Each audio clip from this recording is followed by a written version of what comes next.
pamilya. Madida pa yun na isang patay ko. Alam ko.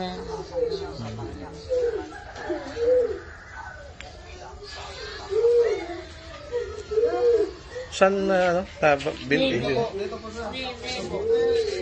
Dito gusto. Oo. Yan. At ito naman yung kanyang mga nauli ng pamilya. Saan yung anak niya? Umalis po yung lalaki, may pinuntan sila kasama yung dalawa sa munisipyo.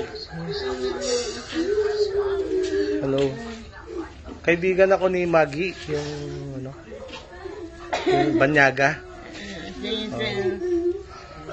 Anong oras nangyari yung Ano po, mga alas 5 po yun. Nandito kayong lahat? Ayan, ang nakakita ko. Sino yung nakapag nung video? Ako po. Oo. Okay. Ayan. Pwede kang magbigay ng kung paano nangyari. Ayan, kanina na Opo, sige. Bata po kasi kami nandito noon. Kasama po namin sila Kuya Anton. Tapos sinugod po siya ng pulis dito. Tapos ang layo ko po salita-salita yun. Tapos hinawakan niya na po yung short ni Kuya Anton. Tapos sabi niya po, arestuhin kita. Tapos hindi ko nakita yun eh. Inaaresto siya dahil sa Boga po. yung pagpaputok na ng boga. Oh. Hindi po. Una po, pumunta po yung pulis dito. Sinapak niya po si Kuya. Sinapak kagad. Opo. Tapos sinawakan niya na po yung short. Tapos arestuhin kita sabi niya po. Oo. Nagpasukan po kasi kami dito noon. Kuya, pulis ako. Aarestuin kita. Tapos yumaka po sa kanya si Lola Sonia. Nakita ko yung sa video mo. Opo. Oo. Tapos nasa tindahan Hindi po man sila. lang nakapagpasensya yung pulis na Hindi po. Dumagal po sila dito, Marlo. Ginagawa sila, ma'am. Okay. Nakikiusap na po sila. Nakikiusap na po kami. Aside doon sa alitan na yon, ay doon sa nangyaring yon, meron pa ba silang alitan na nangyari ng mga nakaraang araw? Nung wala po. Ang pinakauling kanitan po nila. Yung una po kasi, yung hinarang po kami dyan. Hindi naman po nila daan dyan, pero hinarang kami ng pulis.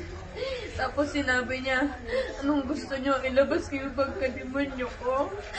Tapos, Yun ang sabi ng pulis. opo. Tapos dumiretso siya dito. Hinahamon niya si kuya ko, pati si kuya Pimpoy. Sabi niya, matapang na kayo. Kaya niyo nang labanan ako. Sabi po nung pulis. Yung po yung unang punta niya dito na trespassing siya. Inulit na naman niya. Inulit na naman.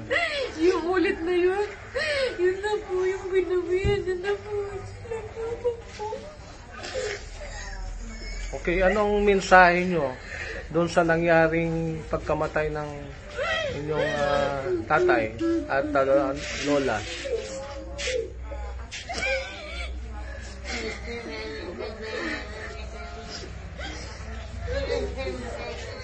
Hindi pwedeng kausapin si Kon kasi kaka-opera lang po yan eh. Ay, shit, ito. Kaka-opera po dyan eh. Kaka-opera po lang sa Kon. Sige. Anong gusto nyong ipaabot sa may kinauukulan?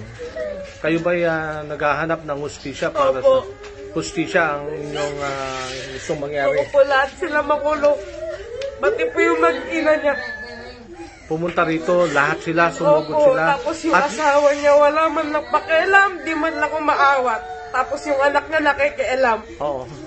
At mismong sa bakuran ninyo nangyari. Opo, pumasok po sila talaga dito.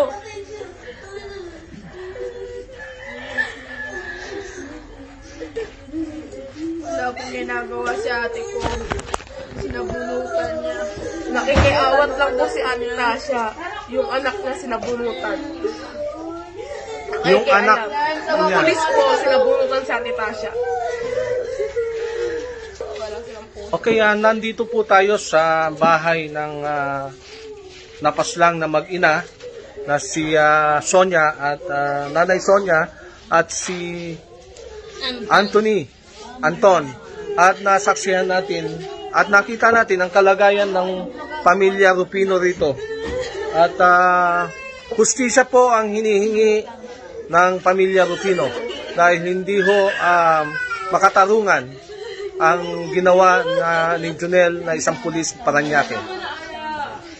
Ito po ang inyong lingkod, Ronji Ronda Dakigan, nag-uulat mula po sa Paniki, Barangay Kabaywasan, Ronda News and News Front.